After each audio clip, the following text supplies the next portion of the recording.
Report যখন চূড়ান্ত হলো, সেই কোন কোন রিপোর্ট মনোনয়ন পেল বা চূড়ান্ত হলো সেটির একটি বাছাই প্রক্রিয়া একটি বিশেষজ্ঞ প্যানেল দিয়ে যখন হলো এবং সেটি প্রচার যখন করতে বলা হলো, সেই সরকারের যারা সানুগ্রহপ্রাপ্ত মিডিয়ার মালিক, যে সমস্ত মালিক মিডিয়া করেছিল, সেই সমস্ত মিডিয়াতে সেই সত্যগুলো প্রচার করা যায়নি।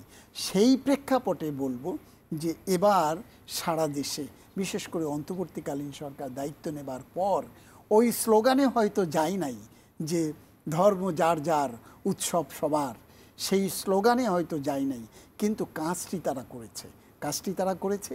এই যে উনি বলছিলেন যে আতঙ্ক থাকে, একটি বিভীষিকা থাকে, শঙ্কা থাকে চারদিকে, কি জানি কি না হয়ে যায়।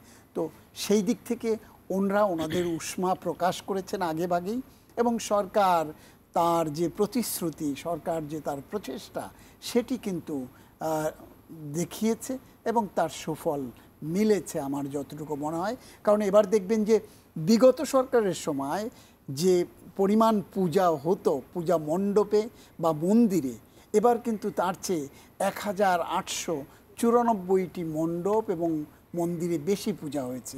আপনি যদি ঢাকা শহরের কথাই বলেন, ঢাকা শহরেই 7টি মণ্ডপ বা মন্দিরে বেশি পূজা হয়েছে। তাহলে এই শঙ্কা, হামলা, হাঙ্গামার জায়গাটা বেশি থাকার কথা, কিন্তু সেটি হয় নাই। এ যাবৎকাল পর্যন্ত উনি যেটি বলেছেন 3-4টা বিচ্ছিন্ন ঘটনার কথা আমরা শুনেছি, এবং সেটিও একবারে শুরুর দিকে।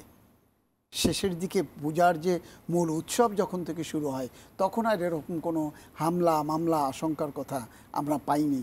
যদি 23 সালের কথা বলেন, নির্বাচিত সরকারের সময়, তখনকার যে পুলিশ ছিল, সরকারের আজ্ঞাবহ পুলিশ, সেই পুলিশ এবং গণমাধ্যম যে সংবাদ প্রকাশ করতে পারেনি, সত্য তথ্যটি প্রচার করতে পারেনি, তখনকার সময়ও সর্বশেষ যে 23 সালের পূজা যখন হলো, তখন কিন্তু এই শারদীয় দুর্গোৎসব, তখনও 35টি ঘটনা, আইজিপি বলেছিল যে সারা দেশে দুর্গোৎসবে 35টি ঘটনা ঘটেছে, হামলার ঘটনা ঘটেছে।